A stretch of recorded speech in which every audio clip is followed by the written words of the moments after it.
بسم اللہ الرحمن الرحیم۔ السلام علیکم، آپ دیکھ رہے ہیں الف نیوز اور میں ہوں آپ کے ساتھ ماجد علی۔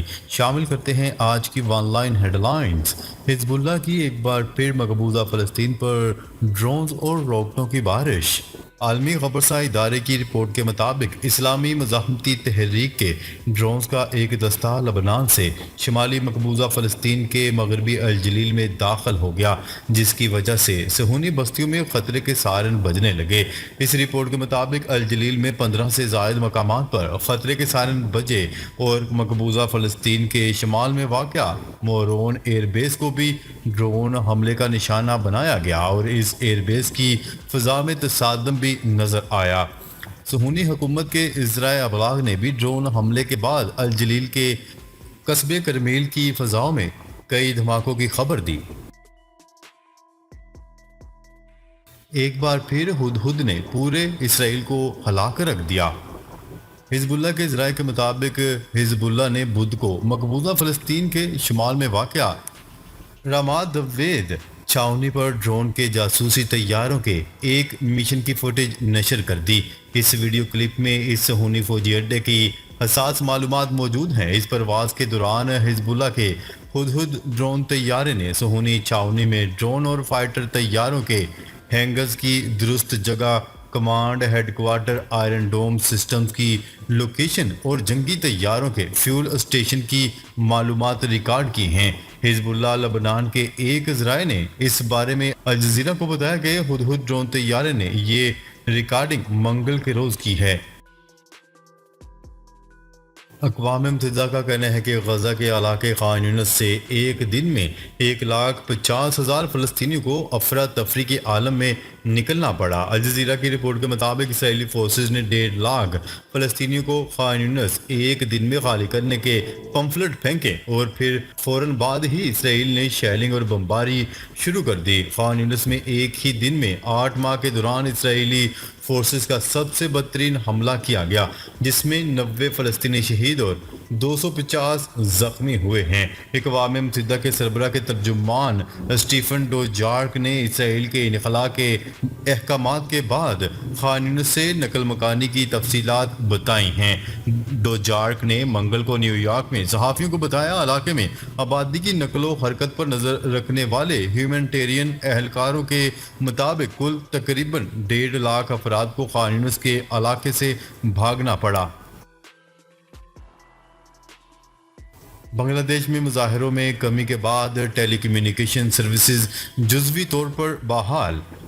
بین الاقوامی میڈیا کی رپورٹ کے مطابق بنگلہ دیش میں انٹرنیٹ کی رفتار سست ہے، جبکہ سوشل میڈیا پر پابندی برقرار ہے۔ رپورٹ کے مطابق بتایا جا رہا ہے کہ ملک میں آج 7 گھنٹے کے لیے پابندیوں میں نرمی رہے گی اور دفاتر صبح 11 بجے سے دوپہر 3 بجے تک کھلے رہیں گے۔ یاد رہے کہ بنگلہ دیش کی سپریم کورٹ نے سرکاری ملازمتوں میں 93% اوپن میرٹ کا فیصلہ دے دیا ہے اور حکومت نے عدالت کے فیصلے پر عمل کرنے کا اعلان بھی کر دیا ہے، جس کے بعد طلبہ نے انٹرنیٹ بحالی، یونیورسٹیاں کھولنے، کیمپس میں سے پولیس کو نکالنے کا مطالبہ کر دیا۔ اس حوالے سے طلبہ کوآرڈینیٹر کا کہنا تھا کہ 48 گھنٹے کا الٹیمیٹم جمعرات کو ختم ہونے پر اگلے اقدامات کا اعلان کریں گے۔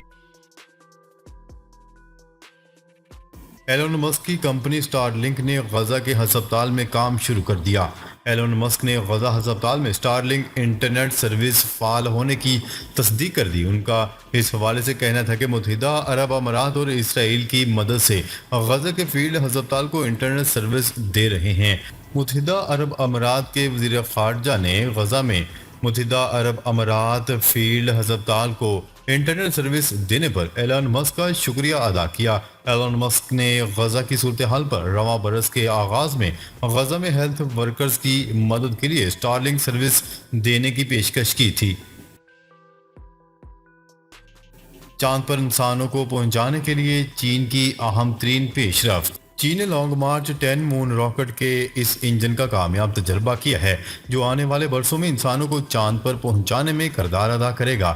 YF-75 ای انجن سیال ہائیڈروجن اور سیال آکسیجن کو جلاتا ہے اور اس کا تجربہ کسی نامعلوم مقام پر کیا گیا۔ China aerospace science and technology corporation کے ایک ذیلی ادارے کی جانب سے اس انجن کا تجربہ کیا گیا۔ امریکی صدارتی الیکشن عوامی سروے میں کیملا ہیرس کو ٹرمپ پر برتری۔ امریکی صدارتی انتخابات کے سلسلے میں ہونے والے ایک نئے سروے میں ڈیموکریٹس کی نئی امیدوار کیملا ہیرس نے ڈونلڈ ٹرمپ پر معمولی سبقت حاصل کر لی۔ عالمی خبرساں ادارے کی رپورٹ کے مطابق نئے عوامی سروے میں نائب امریکی صدر کیملا ہیرس کو 44% جبکہ مخالف امیدوار ڈونلڈ ٹرمپ کی 42% حمایت ملی۔ خیال ہے کہ یہ سروے ڈیموکریٹس کی جانب سے جو بائیڈن کی جگہ نئی امیدوار کیملا ہیرس کا نام سامنے آنے کے بعد کیا گیا تھا۔ کیملا ہیرس کو جو بائیڈن کے مقابلے میں زیادہ ووٹ ملے جس سے ڈیموکریٹس کو ایک نیا حوصلہ ملا ہے۔ آئی جی اسلام آباد کی جماعت اسلامی کو بلا اجازت دھرنا دینے پر کارروائی کی وارننگ۔ جماعت اسلامی نے بجلی اور گیس کے بلوں میں اضافے کے خلاف جمعے کے روز ڈی چوک میں دھرنا دینا ہے، لیکن تاحال اسلام آباد انتظامیہ سے دھرنے کی اجازت نہیں مل سکی۔ ترجمان جماعت اسلامی کے مطابق تاحال ضلعی انتظامیہ کی جانب سے جلسے کی اجازت نہیں دی گئی، لیکن اجازت ملے یا نہ ملے ڈی چوک میں دھرنا ضرور دیں گے۔ دنیا کے طاقتور ترین پاسپورٹ کی فہرست جاری، پاکستان کا 100واں نمبر۔ دنیا کے طاقتور ترین پاسپورٹ 2024 کی فہرست جاری کر دی گئی، جس میں سنگاپور اس سال بھی پہلے نمبر پر برجمان ہے۔ عالمی خبرساں ادارے کی رپورٹ کے مطابق فہرست میں سنگاپور کے پاسپورٹ کو دنیا کا طاقتور ترین پاسپورٹ قرار دیا گیا اور اس پاسپورٹ کے حامل دنیا کے 195 ممالک تک بغیر ویزے کے پہنچ سکتے ہیں۔ اس طرح جاپان کے ساتھ فرانس، اٹلی، جرمنی اور اسپین دوسرے نمبر پر ہیں۔ ان ممالک کے پاسپورٹ کے حامل افراد 152 ممالک میں بغیر ویزے کے سفر کریں گے۔ جاپان نے 4 اسرائیلی آبادکاروں پر پابندیاں عائد کر دیں۔ جاپان نے مغربی کنارے میں فلسطینیوں کے خلاف پرتشدد کارروائیوں پر 4 اسرائیلی یہودی آبادکاروں پر پابندیاں عائد کرتے ہوئے ان کے اثاثے منجمد کر دیے۔ غیر ملکی خبرساں ادارے کی رپورٹ کے مطابق جاپان کی کابینہ کے چیف سیکرٹری نے منگل کو کہا ہے کہ مغربی کنارے میں کچھ اسرائیلی آبادکاروں کی طرف سے پرتشدد کارروائیوں میں گزشتہ سال اکتوبر سے ڈرامائی طور پر اضافہ ہوا ہے۔ اس صورتحال میں اور G7 ممالک اور دیگر کی طرف سے اٹھائے گئے اقدامات کو مد نظر رکھتے ہوئے جاپان نے پرتشدد کارروائیوں میں ملوث 4 اسرائیلی یہودی آبادکاروں کے خلاف پابندیاں عائد کرتے ہوئے ان کے اثاثے منجمد کرنے کا فیصلہ کیا ہے۔ احتجاج جاری، حسینہ واجد کا کرفیو ہٹانے سے انکار۔ بنگلہ دیش میں سرکاری ملازمتوں میں کوٹا سسٹم کے خلاف احتجاج جاری ہے۔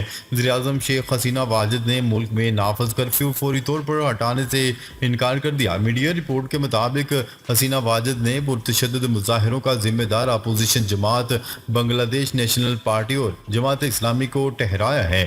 ڈھاکہ میں تاجر رہنماؤں سے گفتگو کرتے ہوئے حسینہ واجد نے کہا کہ ملک میں کرفیو نافذ نہیں کرنا چاہتی تھی، لیکن شہریوں کے جان و مال کی حفاظت کے لیے ہمیں کرفیو لگانا پڑا۔ حسینہ واجد نے مزید کہا کہ جب صورتحال بہتر ہو جائے گی تو کرفیو ہٹا لیا جائے گا۔